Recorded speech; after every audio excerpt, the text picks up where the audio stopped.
pair wise tights, then attend to this heaven slice of an angel. Wrap this skin on dice and woes of life. Love the pride, look at her vibe. What's the meaning of life? One subjective paradise, crystal chandeliers, motions reflected. Often mirrors appear, quick, ready for fear to fear.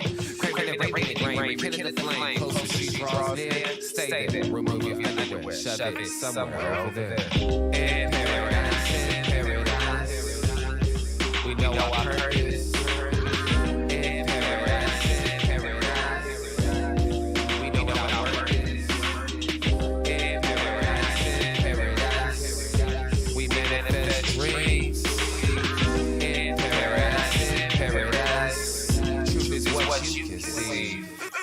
Boom. Yes, it is. The truth is what you can see, and that is what we do here on the Unpopular Hour. Hello, everybody, and hope everybody's having a great Wednesday. I'm your host, Matt Clark, and I'm a lot more calmer this morning or this afternoon than I was last night doing After the Storm, our OKC Thunder post-game analysis show, which, of course, you can go to YouTube, search After the Storm OKC Thunder, and subscribe, like, and hit the notification button. And also, as far as this show, you can do the same thing with the Unpopular Hour, Matt Clark. Search the Unpopular Hour, Matt Clark, and subscribe, like, hit notification. Because I can say this: the Thunder game last night, it was very frustrating watching this coach just come unraveled. And I saw in my Instagram the Thunder post or whatever, just had the guys on there, and, and then somebody was like, "Yeah, I don't understand the lineup changes or his lineups." And somebody posted underneath there in one of the comments, he can't make them play. First of all, lineups are 100% the issue. Second of all, the problem with what the second guy said about he can't make a play, they should not be playing. So what you uninformed fan, whoever you are that said you can't make them play, those guys should not be playing. At the end of the season, in your most important stretch of the year, you started the fourth quarter with Butler, Robinson, Earl, and Poku. Poku and Poku hadn't played in a month and a half. And Butler's a G League player that you just picked up, a month ago? And then Robinson Earl hasn't played well at all. One game he's played good, and that was Laker game. One game. And then you have Mann and J-Dub to start the fourth quarter up 99-92, and they go on a 31-11 run. And you can see at the end of the game when he was realizing that we has a possibility to lose, he's over there trying to consult his coaches. He's never over there. Where is he always at? Standing near midcourt with his arms crossed, pointing and act like he really knows what he's doing. That's what he does. And then all of a sudden, when the game's on the line, you're going to be over there consulting with your coaches. That's who you have as a coach. When you're trying to win, you keep your best players on the court. Now, yeah, granted, we have a back-to-back tonight against Detroit, arguably the worst team in the league. Granted, 100%. But, you didn't play Jay Will. Jay Will played, what was it? Here, let me pull this up. So let me go look before I start talking. Because, team stat, here you go. Jay Will played 18 minutes. You played Jeremiah Robinson-Earl 27 minutes. Jeremiah Robinson-Earl had 5 rebounds in 27 minutes. Jay Will had 6 rebounds in 18 minutes. And at the end of the game, when you needed him to rebound, you did not have him on the court, and Robinson-Earl got dunked over, and he couldn't rebound, box out anybody at the end. Why do you not have Jay Will, your big body rebounder, in the game at that point? Why do you not have him in the game? That's who you should have in the game, but you did not. That's not who you had in the game. And you look at this right here. You played 5, 8, 10. You played 12 guys. Aaron Wiggins played 12 minutes, arguably your best defender. When did you have him in there? When the game was on the line, who'd you have in there? You have Butler playing 7 minutes. He hasn't played. He's playing 7 minutes. Why is he even on the court? Poku, why is he even on the court? Sarge, you put Sarge in there for 3 minutes. He gave you nothing because Sarge can't give you anything against an athletic team. Why is he even in there in the lineup? Look at the other thing. You got 31 out of Jay Will, 33 out of Isaiah Joe, 31 out of Josh Giddey, and you get beat by the second worst team in the East at home. And then Lou Dort is just Lou Dort because the problem with Lou Dort is he's playing so much defense now, which is what you need him to do. He's trying to still keep the same offensive intensity that he had before. He doesn't. He's a bull in the china closet. He's just going to bull and run over you because he has no offensive skill whatsoever. And now his 3-point percentage is going down by the minute because he can't shoot. But yet you let him keep going. He scored a 3 last night. Then you have him bring the ball up the court. He goes flying down the middle. Unfortunately, he got fouled. Why the hell isn't Josh Giddey with to have the ball in his hands? Why doesn't J-Dub, your two best players who are out there because there's no SGA, don't have the ball in their hands? It's frustrating to me because if you don't understand the game of basketball, I get it.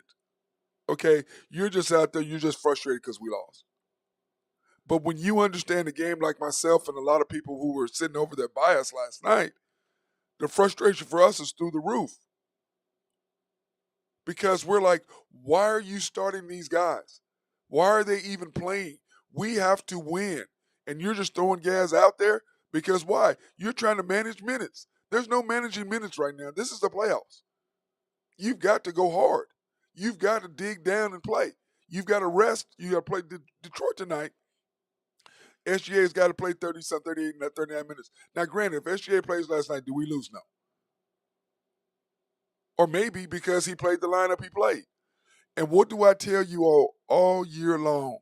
Not only on this show, but on After the Storm. This guy costs us 6 to 8 points minimum per game. Now, this is probably the 7th or 8th game he's cost us. He cost us this game. He cost us the Bucks. He cost us the Pelicans. He cost us the Heat. He cost us the Timberwolves. Those are games I can just, cost us the Clippers.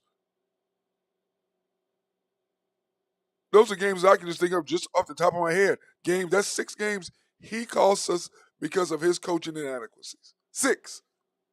Right there I can count them. Remember in the Milwaukee game, what did he do? Out of bounds play, we're up and by 1, and he has Lou Dort on a 7'2" guy.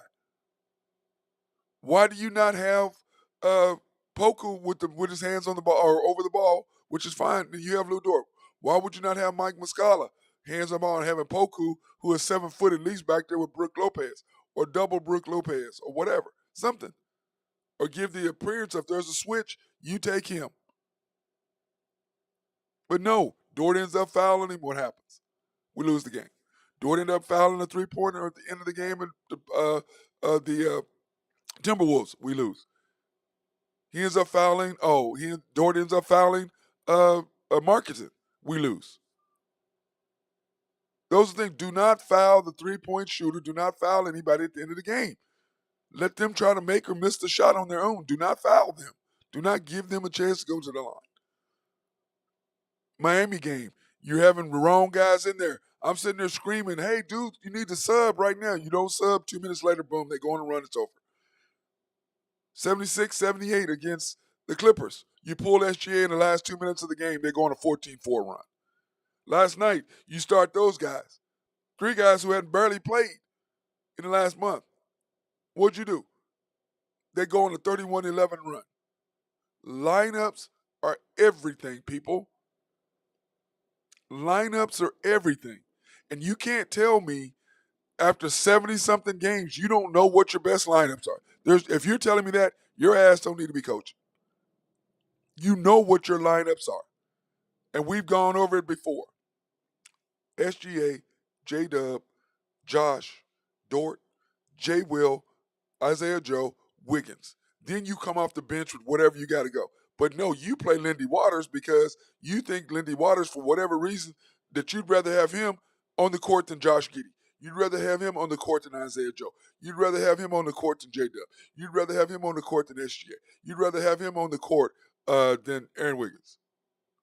And I look at Aaron Wiggins and he's fading by the wayside because you're not playing him. You're one of your best wing defenders you don't have in the game. You have him on the sideline and you're playing guys who are G League players in the most crucial times that we need you. Aaron Wiggins is a mess offensively. Throwing the ball away. He has no rhythm whatsoever because you don't play him correctly. To me, I'm watching. That's the 7 right there I see.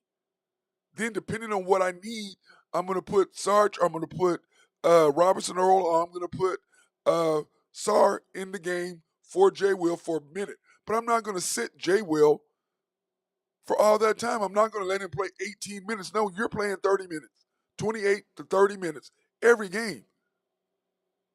And at the end of the game, I'm definitely going to have your big body in there if I need rebounding. But the most important time when you need rebounding, you don't have your big rebounder in there, your big body to box people out. You don't have him in the game. You've got Robinson Earl who can't jump. Jay Will can shoot better threes than he can, or just as good. So it ain't that. And if you can sit there and tell me you don't understand that Jay Will is a better rebounder than Robinson Earl, you're crazy. So I have my 7, then situationally. But I'm not going to put Lindy Waters in the game because that means that one of the guys I just said is not playing. Lindy Waters can't match him on defensive rebounding. He can shoot better than Wiggins. Agreed, whenever that is, he can make a shot. But other than that, he's just limited. So if I'm putting him in the game, it's like, okay, you going to knock down some shots? Oh, no, you're not scoring? Boom, sit him down. I'm putting SGA back in. I'm putting Josh back in. And remember in the Clippers game, the second time we played the Clippers, he played Lindy Waters for 6 minutes in the second quarter. Josh did not get off the bench the last 6 minutes of the quarter. And ain't no one of you people can tell me other than his family who is going to be biased towards Lindy can say that they agree with that. And if they know basketball, they're going to love their son, but they know Josh Giddey is better than their son. But this coach set Josh for the whole end of the second quarter. Then all of a sudden, at the end of the year now, he's pulling SGA in the last 2 minutes of the game. Like, how many games has he pulled him with 2 minutes and 40 seconds for 45 seconds or a minute? Why are you pulling him out at all? If he's tired, call timeout. But yet, he pulls SGA out. Remember, Clippers, we lose. Lakers, he pulled him out, put him back in 45 seconds. The Portland game, pulled him out, put him right back in 45. Why are you pulling him at all? 2 minutes ago, you're pulling him at the end of the quarter. The second best closer behind De'Aaron Fox of the Kings in the NBA, and you're pulling him at the end of a quarter. Second best closer in the NBA, and you're pulling him the last 2 minutes of a quarter.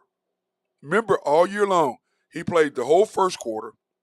He played the last 6, 7 minutes, 5 minutes, depending on however he was feeling, of the second quarter, the whole third quarter, and then the last 5, 6, 7 minutes or whatever, 8 minutes, whatever he's going to play him, of the fourth quarter.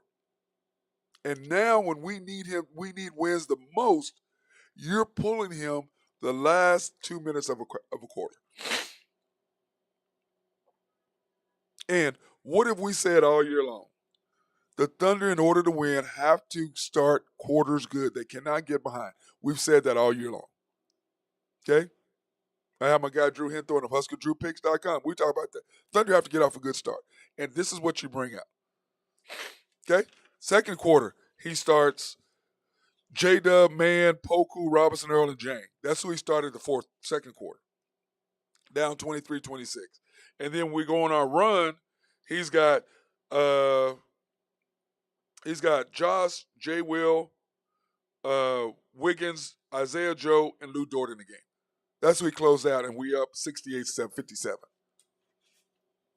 Then in the fourth quarter, when we really need something, at the nut cutting time, he starts Butler, who's a G League player, who we just picked up. Robinson Earl, who still has not underperformed. And Poku, who's still back from injury and hadn't played.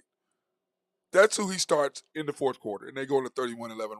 Now, if that doesn't tell you what the hell you need to know about what coach we got, I don't know what does. I just laid it out for you. Now, the Thunder are not going to do that because the Thunder want you to be all happy and like it's okay. Now, that being said, let's look at the bright spot of all this. Okay, now that I've went on my rant. Now let's go back and look at the brackets. Okay, and where the Thunder are. The Thunder are still currently 10th. We are 37 and 39. Okay, we're 10th, which means we have to play on the road against the Lakers. And if we win that game, then you got to go on the road to play the winner of the New Orleans Pelicans and Minnesota Timberwolves. That's what you have left right there. So you don't play, just to get into the playoffs, you have 0 home games. When you look at the possibility that we have 7 games left, okay, this is the bracket. Okay, now I'm gonna switch back to it in a second. So I'm gonna go to the Thunder schedule. So I said that there was 4 parts to my thing for the Thunder getting the 7th seed or an 8th seed. Okay, the first part was we had to win 2 of our first 3 games that we had: Brooklyn at home, on the road at Toronto, and then the Suns at home. We accomplished that 2-1. Then I said the next step was we had to play the Clippers twice on Tuesday, Thursday, Lakers on Friday, and on back-to-back, and then Portland on Sunday. We had to go a minimum of 2-2. We needed to be 3-1.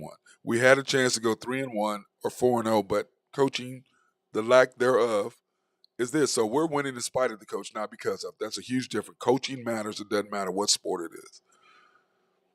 So then we come into this week, or these next 4. I said that we needed to go 3-1, if not 4-0. We had to win the 2 easy games, which was last night and then the Pistons tonight. Then you have the Pacers at the Pacers, and the Pacers are at the bottom 12. I think they're 13th or 14th in the East, and they're ranked, I think they're 13th. So or 12th, whatever they are. And so anyway, you've got to win that game at Indiana, and that's not an easy place to win. And then you have the Suns coming at home, and you saw what the Suns were. The Suns are fighting for their lives. And they remember that we beat them the last time we played them here. So if you think that's not going to be in their mind, yes, it is. So once again, who are you going to play in order to win games? Who are you going to have? Because this next thing is you got to go 3-1 minimum. Well, you've already lost that. You've already lost your 1 game. So now you've got to beat the Pistons tonight. You've got to beat the Pacers on Friday. And you got to beat the Suns at home. Then your last 3 games, which is the 4th part of this thing, okay? You have to go 2-1 your last 3 games. That's at the Warriors, at the Jazz, and the Grizz at home. And all of those guys are trying to win. Okay? All those guys are trying to win. So when you look at the playoff bracket again, when you see this is the task you have. You've got to beat Memphis, who's ranked 2nd. You got to beat the Golden State Warriors, who are in 6th place at Golden State. Then you got to beat Phoenix, who is 4th and rolling. That's who you've got to beat. And that's hopefully if Kevin Durant is not back. We have a chance. If he's back, we're done. So what does that mean for the Thunder? Your chance of moving to 7 and 8 are pretty much done because you have to go 6-0 and hopefully New Orleans Pelicans or somebody will lose. That's the only thing you do. But those teams are doing what? They're winning. They're winning. And when you look at the NBA scores last night,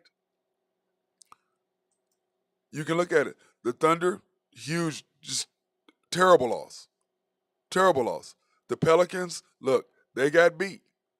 And what did we do? We get beat. How much ground did we gain? 0. And what did I talk about yesterday? We needed the Pelicans to lose to the Warriors, and we needed to beat the Hornets. If you do that, you gain a complete game. You see the Grizzlies are killing everyone like 9 out of 10 or something stupid. They're on a roll right now. And the rest of the games don't affect us. But like I said, look at that. You had a chance to really gain some ground. And when you go back and you look at the bracket, let's go back and look at the bracket, okay? The New Orleans Pelicans are 38 and 39. We're 37 and 39. Instead of being 38 and 38, tied with them. Now, we would still be in 9th because they have the advantage over us. But look at where you're at then. You have a chance to do something. Now, you've lost a whole game.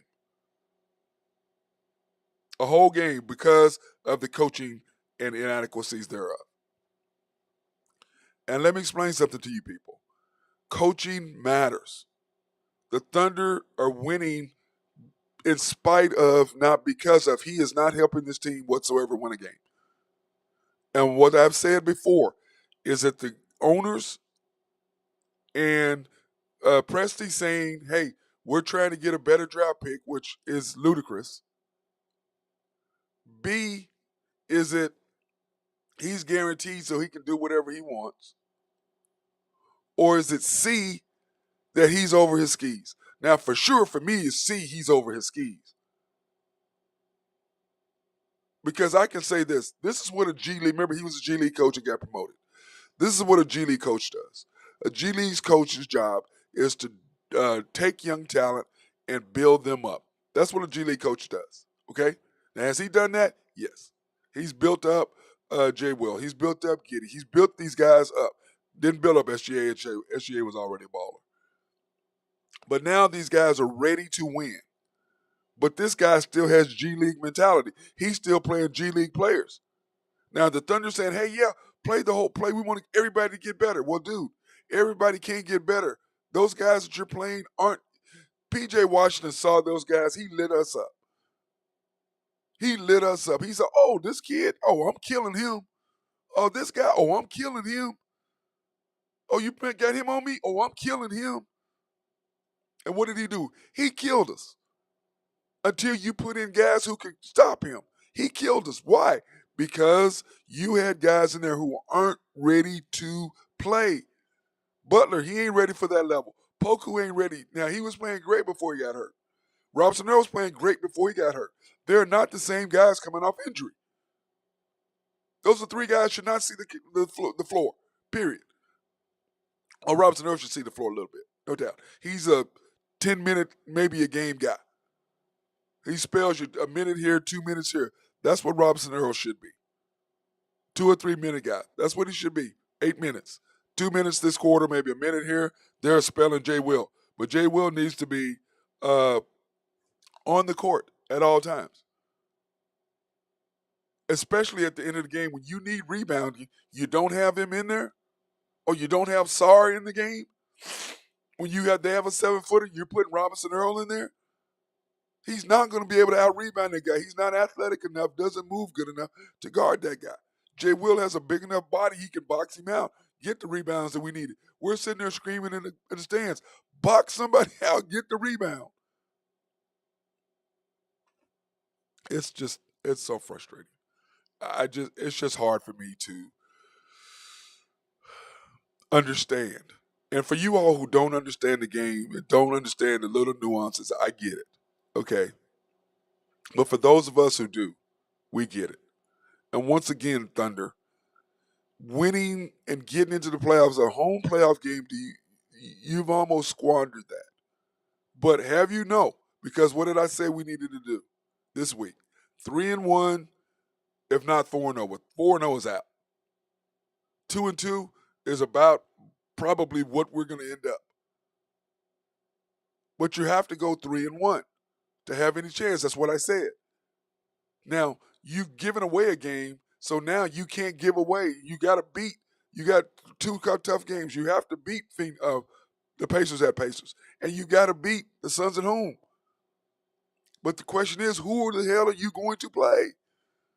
If you continue to play the lineups you're playing, the Thunder are not going to make it. And I've said this over and over and over. It's all about lineups, who you're playing. And if he can't see that, and it was funny last night, I'm sitting there watching him laughing. Oh, now, why aren't you in the middle of the court standing up like you're always doing, with your arms crossed, act like you know what you're doing? Why are you over there crying to the coaches looking for what to do next? Y'all all those coaches were sitting over like, we don't know. Put Jay Will in the game to rebound is what you should have did. But you had Robinson Earl in there who can't rebound, who can't box anybody out. That's what you had. But instead, no, you don't get it. Now you're over there panicking. Yeah, now you had 12,000, 13,000 people upset last night. because they all know we needed to win that game. And a lot of people didn't go to the game last night. I was disappointed in the crowd because they thought we were going to automatically blow them out. And that did not happen. So, in NBA games tonight, this is what's happening tonight. You've got, these games, I'm just going to go over the games that affect us. The Mavericks at the 76ers.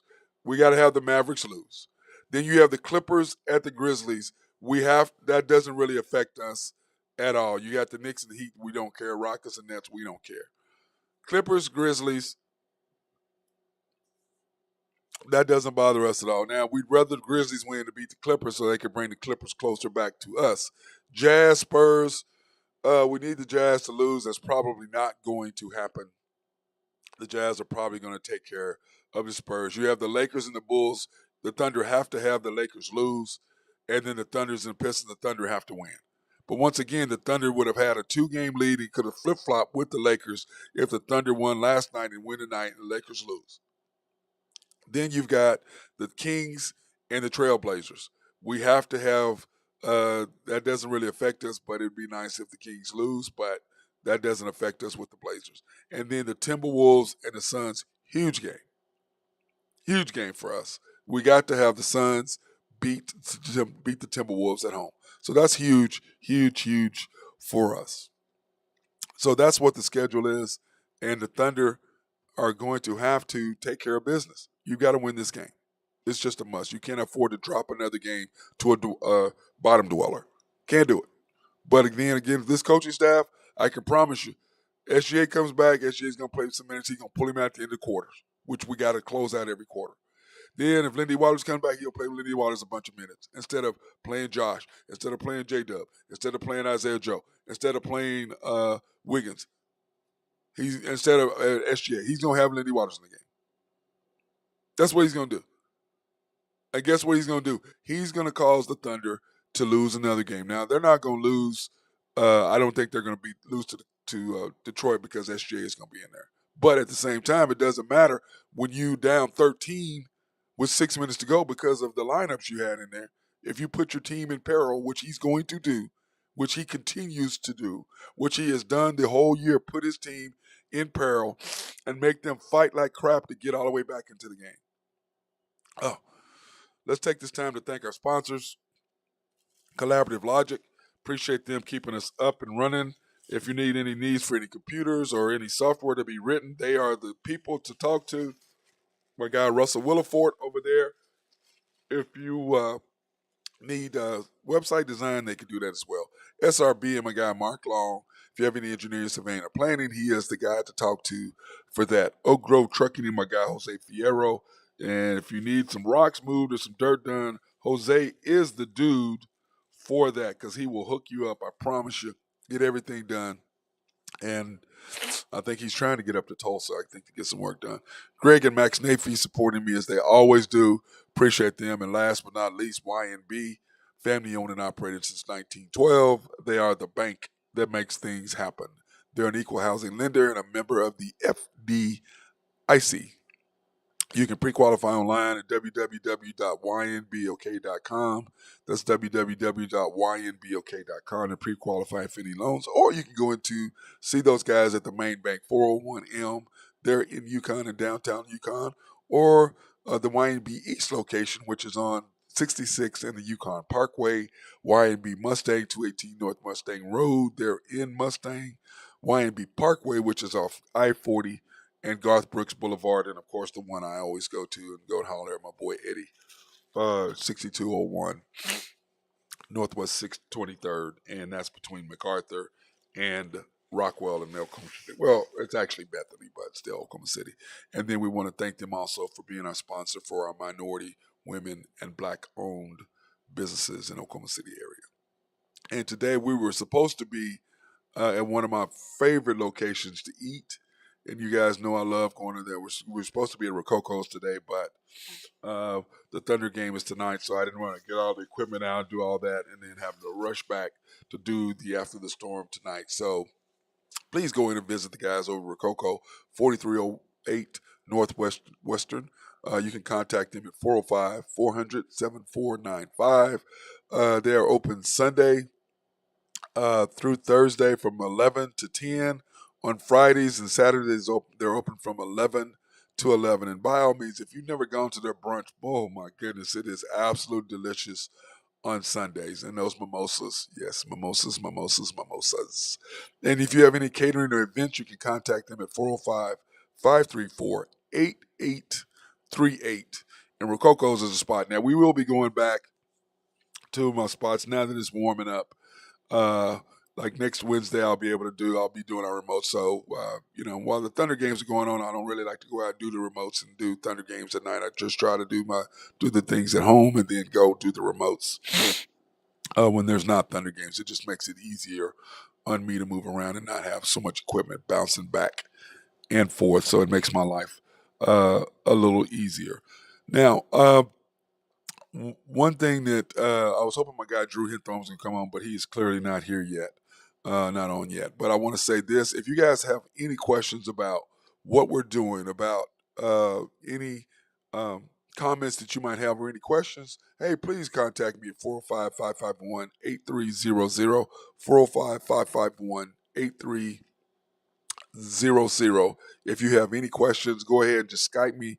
It'll pop up. I'll see the text, and I will be able to answer any of your questions on air and let you guys know what we're doing. And then, of course, by all means, please contact us in several different ways. You can go to mcsportsnetwork.com if you want to look at any of our shows. You can it's mcsportsnetwork.com. You pop it up, and then all the shows will be there. You just click on them, and then it will pop up all of the YouTube shows, and that's After the Storm, OKC Thunder Post-Game Analysis, The Unpopular Hour with Matt Clark. And then please, by all means, go to YouTube and search the After the Storm, OKC Thunder. Hit subscribe, like, and notification button so every time we're on, it will pop up. And then the same thing with The Unpopular Hour with Matt Clark. Search The Unpopular Hour with Matt Clark. Subscribe, like, hit notification button, and every time we're on, you will get the notification, and therefore you can look us up or listen to the show live and deal. So anyway, my guy Drew Hinthorn, I'm gonna go ahead and do his stuff. He's not here, but the Mavericks tonight. He's taking the Mavs tonight +4, which I think is a good bet. And so the Mavs are kind of struggling back and forth, but that should be a good number. The Suns -5. Everybody's going for the Suns right now. We need the Suns to win to get us closer to where we need to go. Lakers -2. I don't know if they're going to be able to beat the Bulls, but there's probably payback for what the Bulls just did to the Lakers Sunday. Grizzlies -4 tonight. Like I said, doesn't affect us that much, but he wants to take the Grizzlies. He's taking the Pistons and the Thunder. He's taking the over 231, which is probably good since yesterday the Thunder got outscored 137-134, which is crazy that they gave up that many points. But with the players that you had, what do you expect? Knicks Heat under 223.5. That's going to be a defensive struggle. Those guys don't score a lot. Well, the Knicks can have the ability to score, but the Heat's defense is just too tough. I don't know them. That should be a good low under. Should be a good pick. And then of course the Bucks at the Pacers over 237.5. Big Giannis is rolling. The Bucks are rolling right now, so I don't think that would be a bad pick at all for them to go ahead and take that on. So that being said, and last night, I don't know if y'all saw the games, but now the NIT is now set. The bracket is set for the NIT championship. So congratulations to North Texas and UAB. And, of course, North Texas beat us, Oklahoma State, in Stilley, and to go to the Final Four, and then they won last night. So they are in, and so that ought to be a very, very good game between UAB and North Texas. So congratulations to both of those teams getting into the finals. And, of course, March the 30th, they will be playing, which is tomorrow night, on ESPN2 at, what is that, at 9:40? They'll be playing. So we'll see what happens with that. I don't know who Drew is picking, but tomorrow I'm sure we'll get his picks on whether he's taking UAB or North Texas. And then, of course, in girls, in the women's bracket, here's what's broken down for the Final Four. I tell you what, I'm looking forward to the Iowa and South Carolina game. Oh man, defense versus offense. That's gonna be a barn burner, and I'm looking forward to watching that. And then on the other side, it should be a good games between those two as well. But I'm looking for South Carolina and Iowa. That's the game that I'm really looking at and looking forward to watching. Come was it Thursday? When is that? April 2nd? Oh wait, uh, when is it? That's coming up pretty soon, I guess. When is that? No, it's 31st. So it's what is that? Today is 29th. What is that? It's Friday. I guess is when it is. So they are. Excuse me. Aren't they normally Saturday, Monday, or they're Friday, Sunday in the NBA? In the men's is Saturday, Monday. Yeah, that's what it is. So anyway, it's going to be good watching that. So I'm looking forward to seeing that, and it's going to be fantastic. So I'm excited about that. And of course, what's going on, Matty? Hey, what's up, B? How you doing, big dog? Doing well yourself? A lot more calmer than I was last night when I was doing I the believe show. that. I was we're all a little frustrated. I was a little fired up last night when I did the after the storm last night. Being I was a tad bit I tad saw upset. a little bit of it. I was a little upset. Ticked off. I was a little upset, man. I was a little upset. I mean, I think we all were. at the game, it was even worse. People were pissed because we're all sitting there like a lot of people watching. They're like, who in the fourth quarter? They're like, who are these guys? I was like, well, that guy right there is a G League. We've only had him on the team a month, and he's starting the fourth quarter of an NBA game, and we need to win. Poku has been hurt. This is only second game I've seen him even play since like December. Yeah, it was like, dude, I'm like, what? This coach, and it's so funny being last night. We're sitting there watching, and at the end of the game, he's always in the middle of the court. He's never by his coaches. Okay. Mm-hmm. And then last night he was on the end, sitting there. He was down there, bent down, trying to get a consultation from them. Why you there? You ain't there all year. You're standing around like you know what the hell you're doing. And what they realize is we've just lost a game that we shouldn't have lost, and he knows because of the lineups that he had. Yep. He knows that. And now it's front and center that everybody sees that now. And he's panicking because all year long, what would happen is he'd play lineups, we'd get in a hole, and then he'd put in the right group of guys and they'd bring us out of the hole, which we should have. But like this, the bottom line is, J-Dub, you got to make free throws to tie the game. You 1 for 2. Josh Giddey, you're 1 for 2. You got to make free throws to tie the game. And it's sitting in overtime. You got to make free throws. But again, remember in the Miami game, we lost that because J-Dub missed 2 free throws. Instead of giving the ball up to SGA, he took the ball, lost it because he missed both free throws, allowed Miami to win that game. Yeah, it seemed to be our curse all year. Yep, and then remember SGA missed one free throw against New Orleans, and we lost that. That was for clutch. Yeah, that would have clutched it.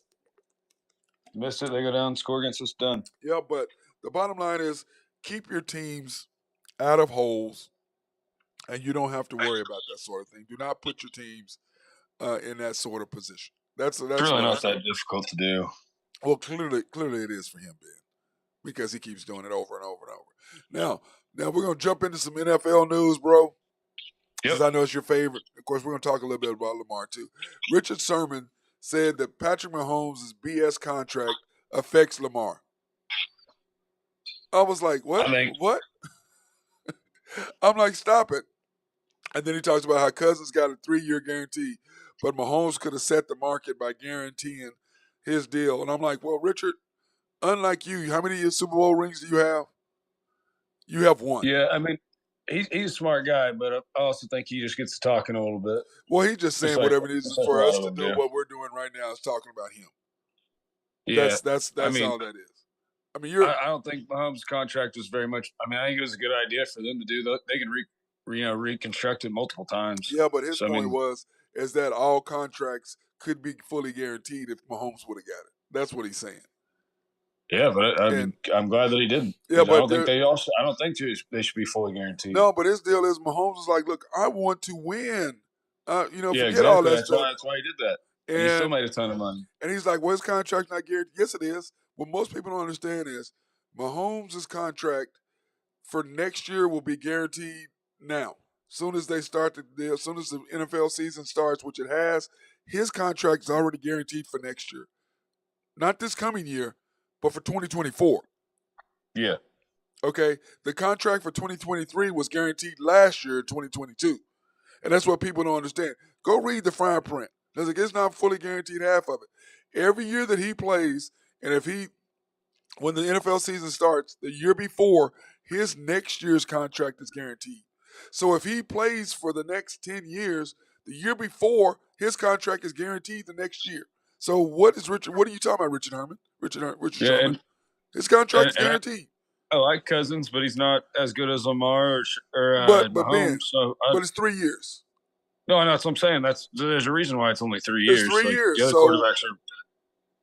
and let's That's what I'm face saying. it. I don't understand how he's, Yeah, talking about it's that. like we're talking about. Lamar's contract was guaranteed for 3 years too. He signed $133 million. He's gonna automatically pay this year, and then he comes back for the next year. So that's 200-something million you got in 2 years. How is that not good? I'm like, but they want 5 years. I'm not giving you a 5-year running quarterback. I'm not going to give you a 5-year especially contract. all guaranteed, like 5 years, all guaranteed. All guaranteed. You're not going to be the same player at 29 that you are right now, or at 31, because you take too much punishment. And you look at Cam Newton, you look at all those guys, and he can't throw the ball well enough from the pocket. And then how about this? 2 teams are bidding. 2 groups of I saw that $6 billion. They both got confirmed. Yeah, they both got confirmed. There was two groups or at least bids that were over $6 billion. Well, they're going to take Bezos because they also are going to add 2.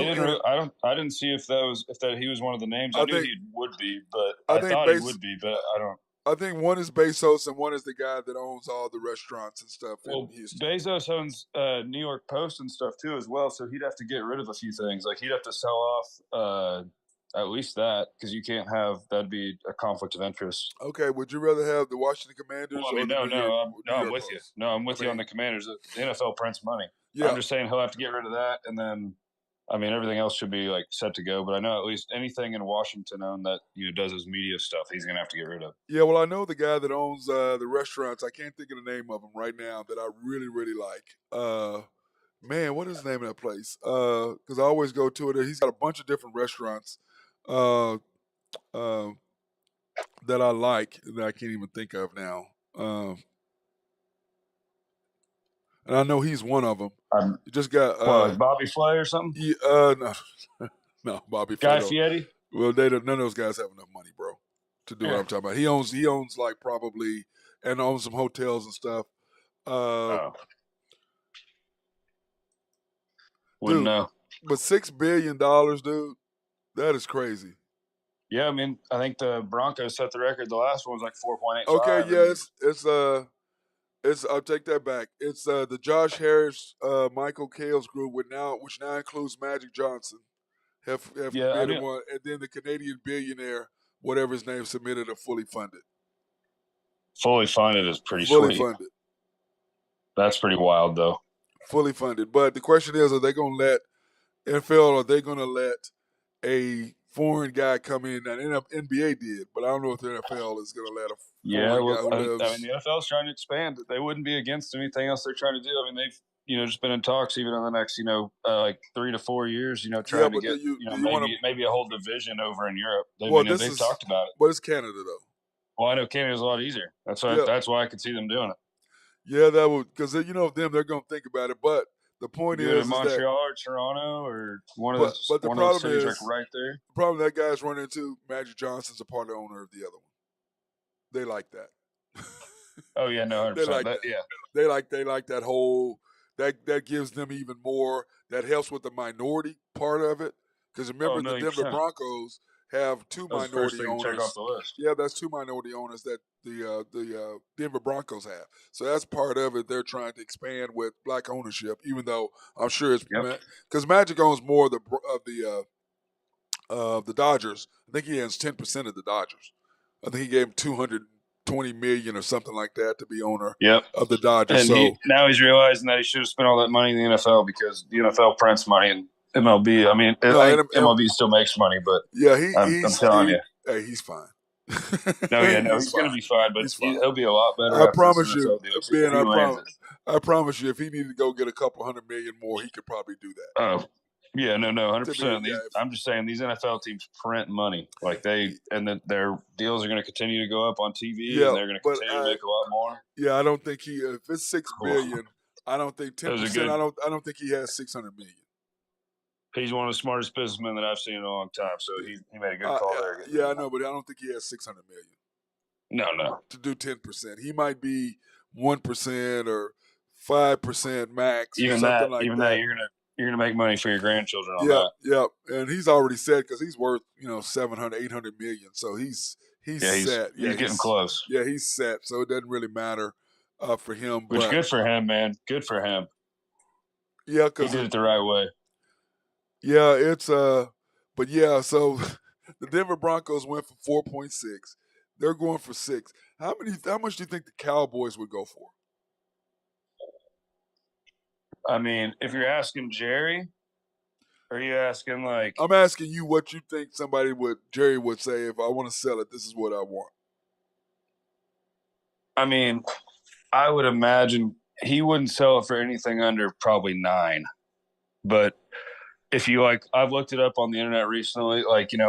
Forbes and all that stuff says they're only worth, or that they're worth 8. But if the Commanders are worth 6 with not a real name, I mean, I couldn't see how the Cowboys would go for he would never. I mean, because he's asking for more than what it should be worth at the moment. You know what I mean? Because they're going to have to rebrand the whole team.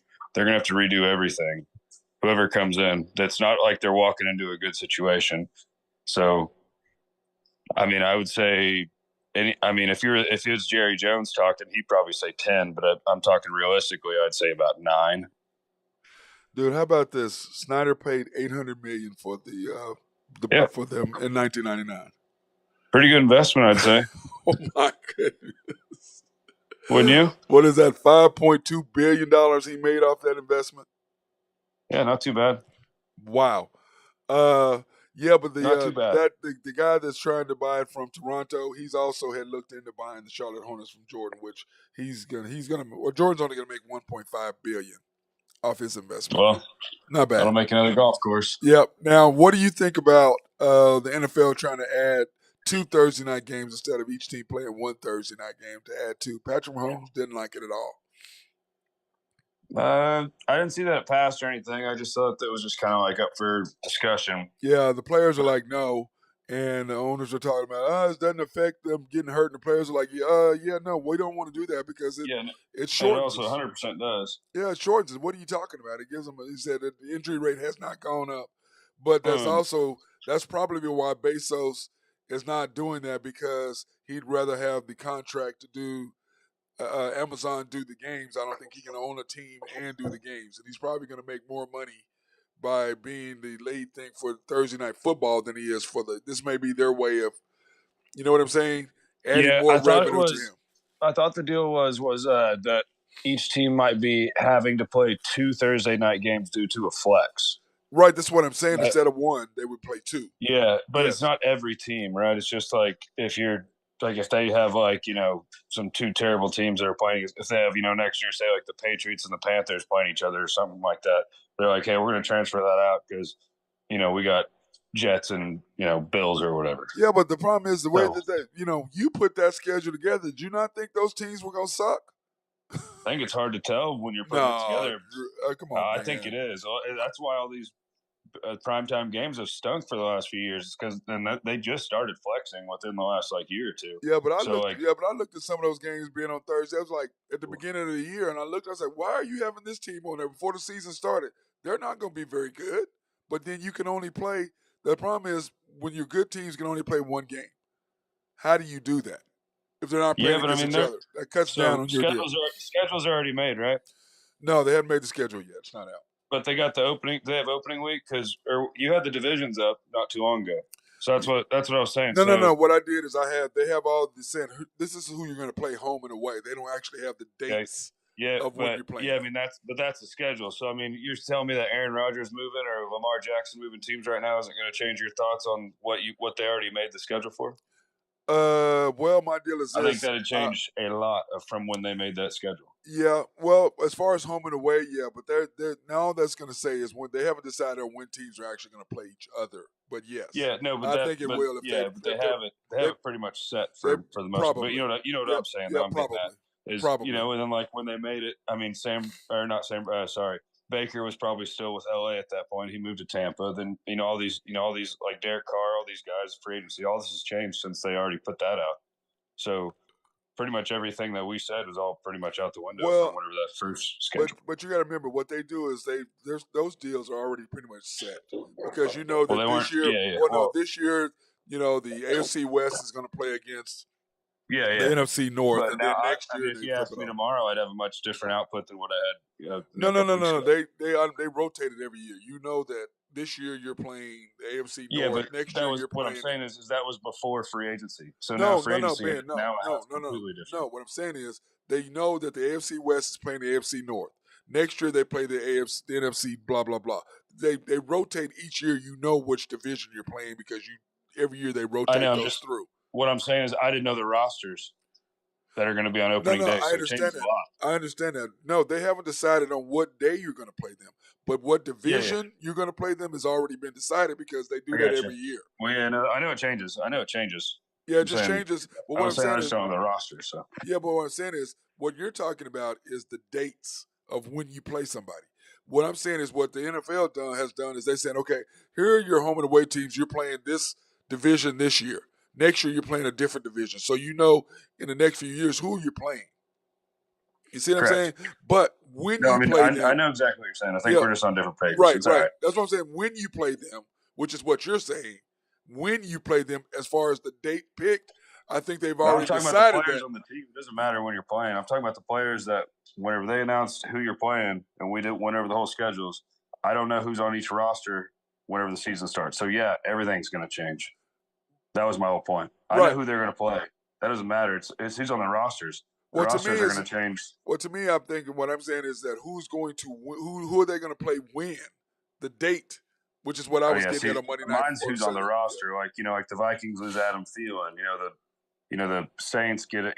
Carr. Then you got the Raiders getting Garoppolo. All this changes everything. Yeah. More Well, than who they're playing with. I think the rosters depend more than the players. But yeah, I mean, or more than the schedule. I think the rosters have to do with a lot more than the players do.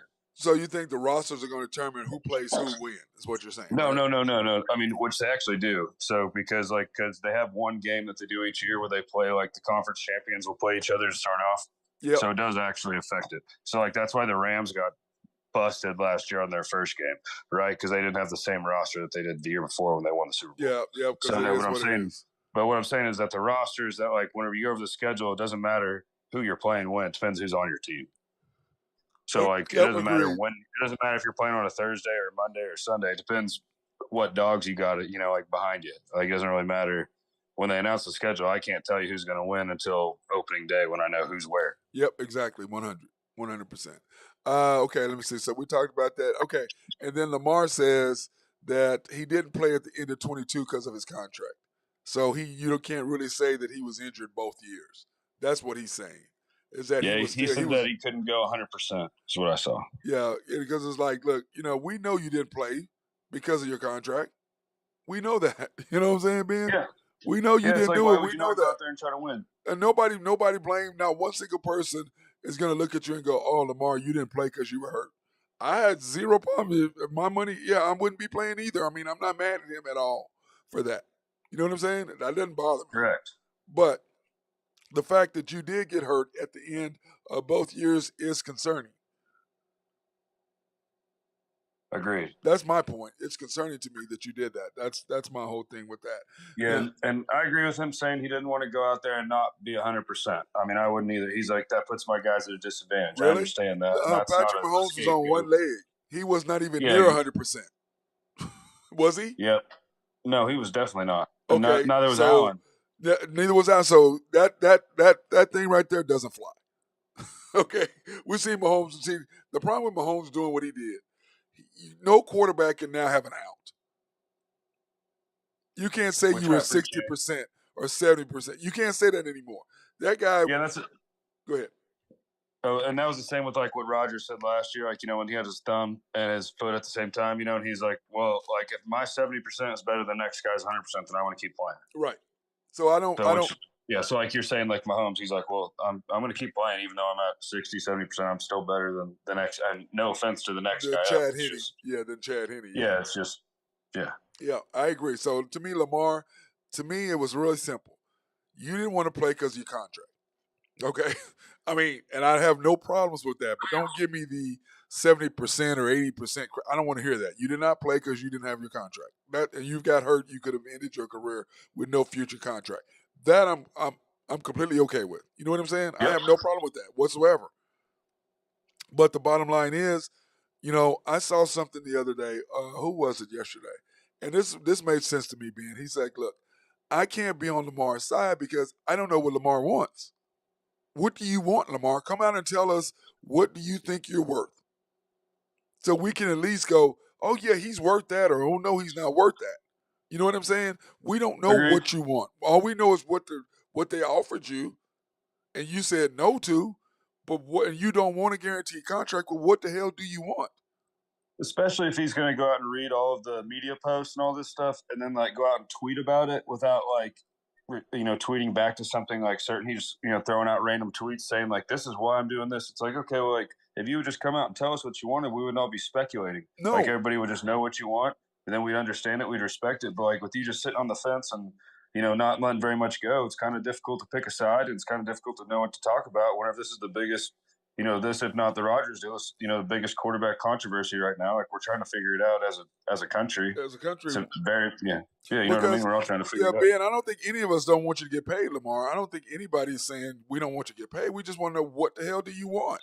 If you don't want $133 million when you sign your name, plus the $45 million you're going to get automatically, which is $178 million right away within the first year, okay? That's what you're getting the first year. So I don't.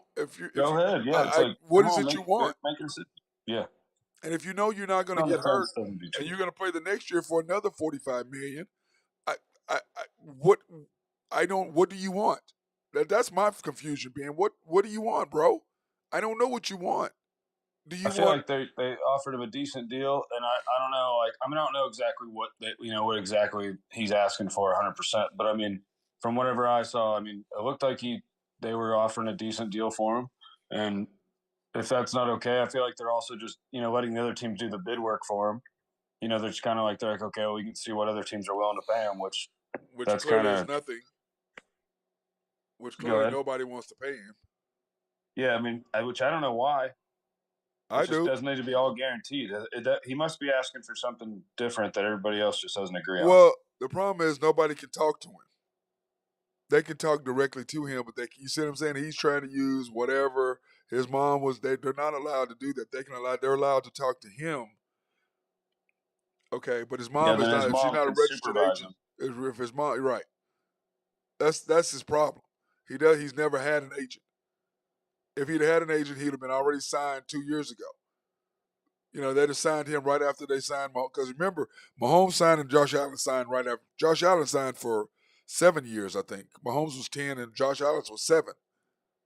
Yeah, just think if they would have given him, like a 6 or 7 year deal after his MVP year, they'd be paying, like nickels on the dollar for that one. They'd be doing pretty well. Yeah. Because now all these other quarterbacks are demanding so much money, he'd be stuck in a 5-year deal already, 6-year deal. Yeah, well, see, the problem is with between Burrow and Herbert and Jalen Hurts and all of them, Jalen Hurts is whoever signs first is going to set the market for everybody else.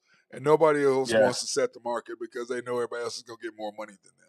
I saw they're already looking at trying to re-sign Hurts like right now, which if I'm any team and they got a decent amount of cap room, or no, they don't. I'm thinking of Fields in Chicago. Yeah, but no, Hurts. If you're trying to re-sign your quarterback right now, you got to do it right away. You got to do it, but the problem is none of those guys want to, Ben, because they know that if I sign for, let's say, $250, they know that the next quarterback's going to get $255. The next quarterback's going to get $260. Oh yeah, no, 100%. So they know that. They understand that. But I'm like, guys, like look at Mahomes. He didn't even worry about it. He goes, look, give me 10 years.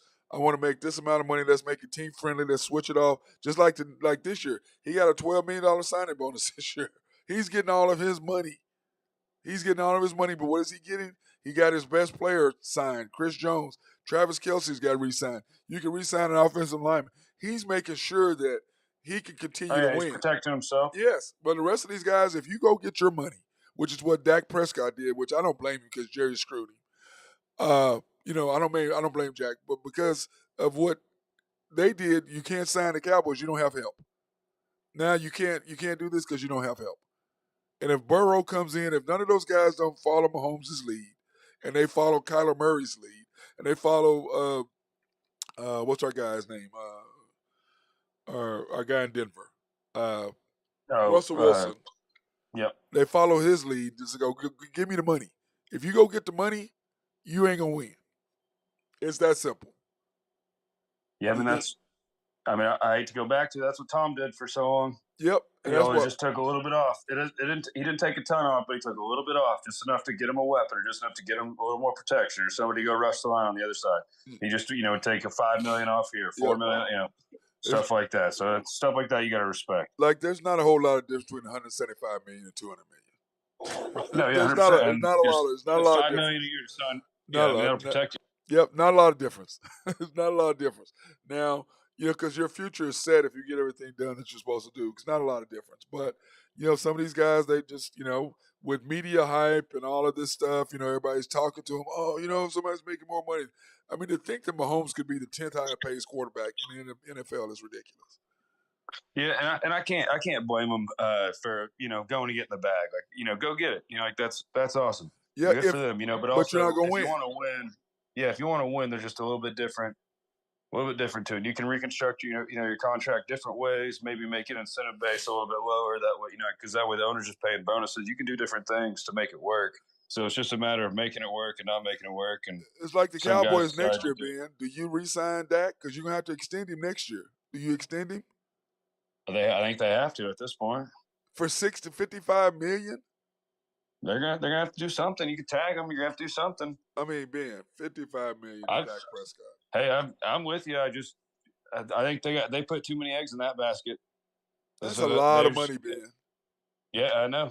I feel like they're in the same but do you really want to turn around? It's like they feel like they have a lot of guys that are they have a great D back there, and then with Pollard and everything going. I mean, I just feel like the CD and all these guys, I just really think they have enough, young enough crew to keep it going. And I don't know. You can't really reset with all those pieces that they just paid. You really can't. The Cowboys are screwed. Okay, let's get into that. I don't think. Yeah, I mean, especially with the Eagles breaking out like they did last year, I think they're in a lot of trouble. Yeah, I agree 100%. Now let's get to your favorite sport here, bro. Your hockey, because I know you're. And we look at the bracket right now. Currently, you still have the Wild going against the Kraken, the Avalanche against the Stars, the Golden Knights against the Jets, the Kings against the Oilers, your Bruins against the Penguins, the Leafs against the Lightning, the Hurricane against the Islanders, the Devils and Rangers. It's the same as yesterday. Nothing's changed. The only thing that changed was the Bruins playing the Pens and the Islanders. That was the only thing, which I very much appreciate, because I do not want to play the Islanders. The Penguins are a stinker right now, so if we can avoid the Islanders with Sorokin and net, that'd be huge. Yeah, but y'all gonna handle your business anyway, aren't you? I hope so, but I mean, I've told you all year, a hot goalie will get you through any round. If you got a goalie, that'll change everything. Yeah, I guess you're right about that. I mean, if your goalie you got a guy that's only letting in 2 to 3 goals a game, you got a chance. Yep. Now in scores yesterday, you had the Blue Jackets beating the Rangers. The Rangers winning 6-2. Yep, that was what I was talking about last night, point night. So that was pretty easy, little W right there. You took that, didn't you? No, not too bad. Did you go ahead? You took that, didn't you?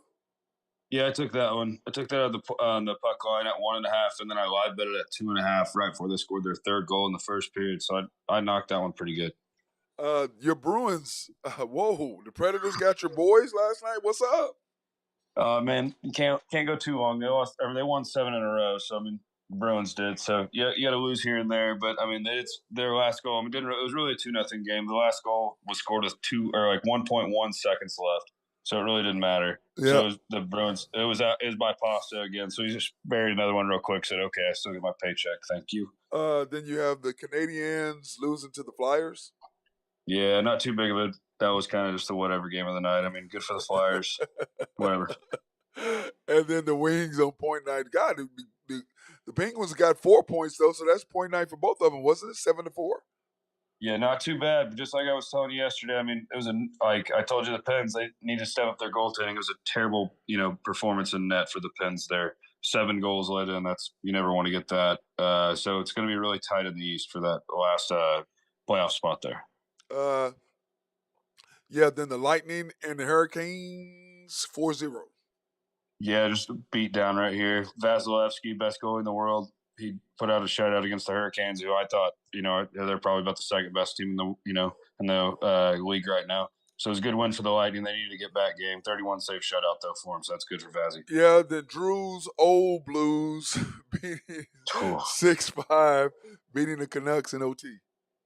Man, the Blue, they had a 2-goal lead going into the third period, and then they blew it, and then they ended up winning overtime real quick. So good for them. They got the win. Good for Drew's Blue. Agreed. My Stars took care of business of the Blackhawks last night 4-1.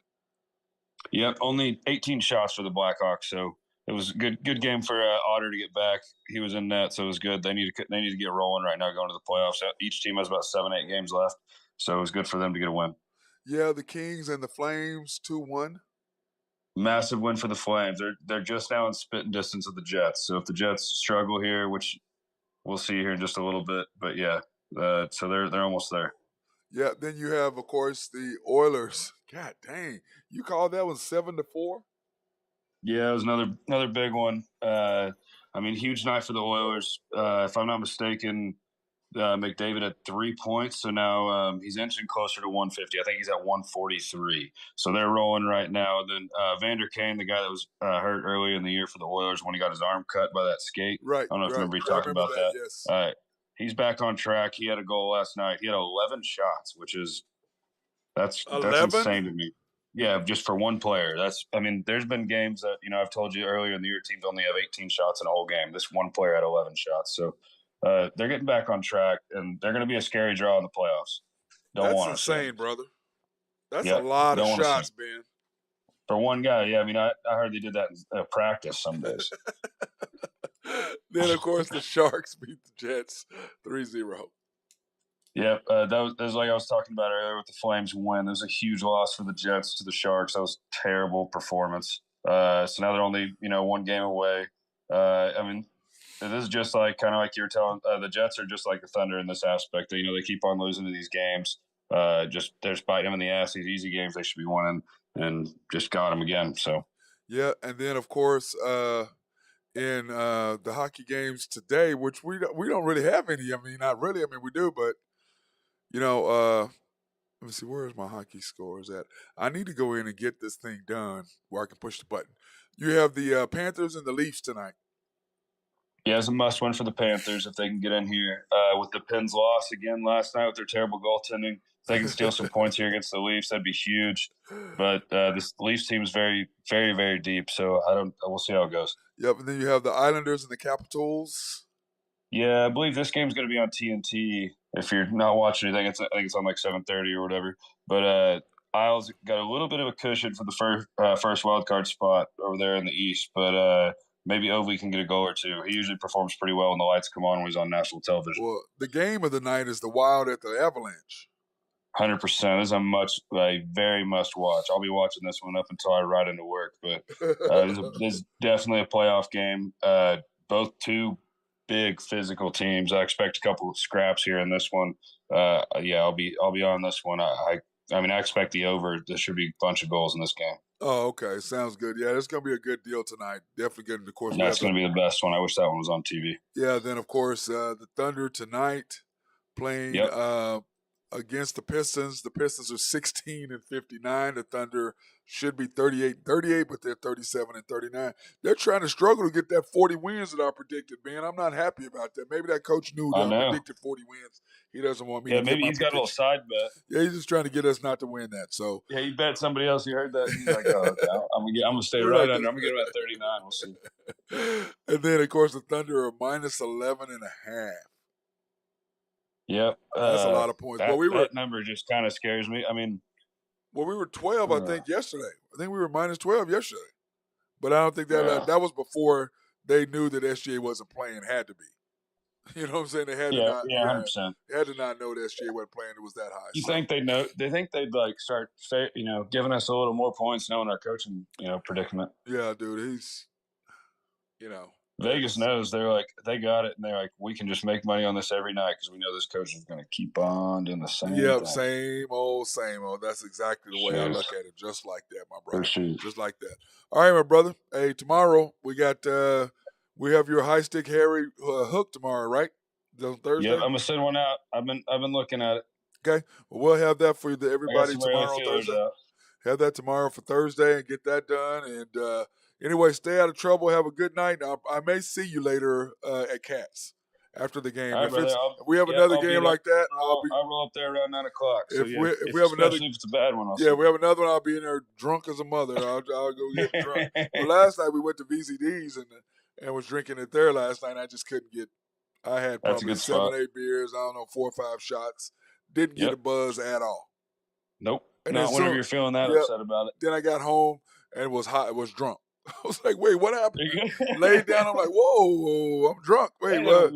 And didn't feel anything all night. Sad. All right, brother. The pups, you're like, let me get some pets in. All right, brother. I appreciate you. That's my guy. Yes, cheers. Have a good one. High Stick Harry, Ben Dillman, our hockey guy, doing his thing. Also, him giving us his insight on NFL football as well. So, everybody have a fantastic day out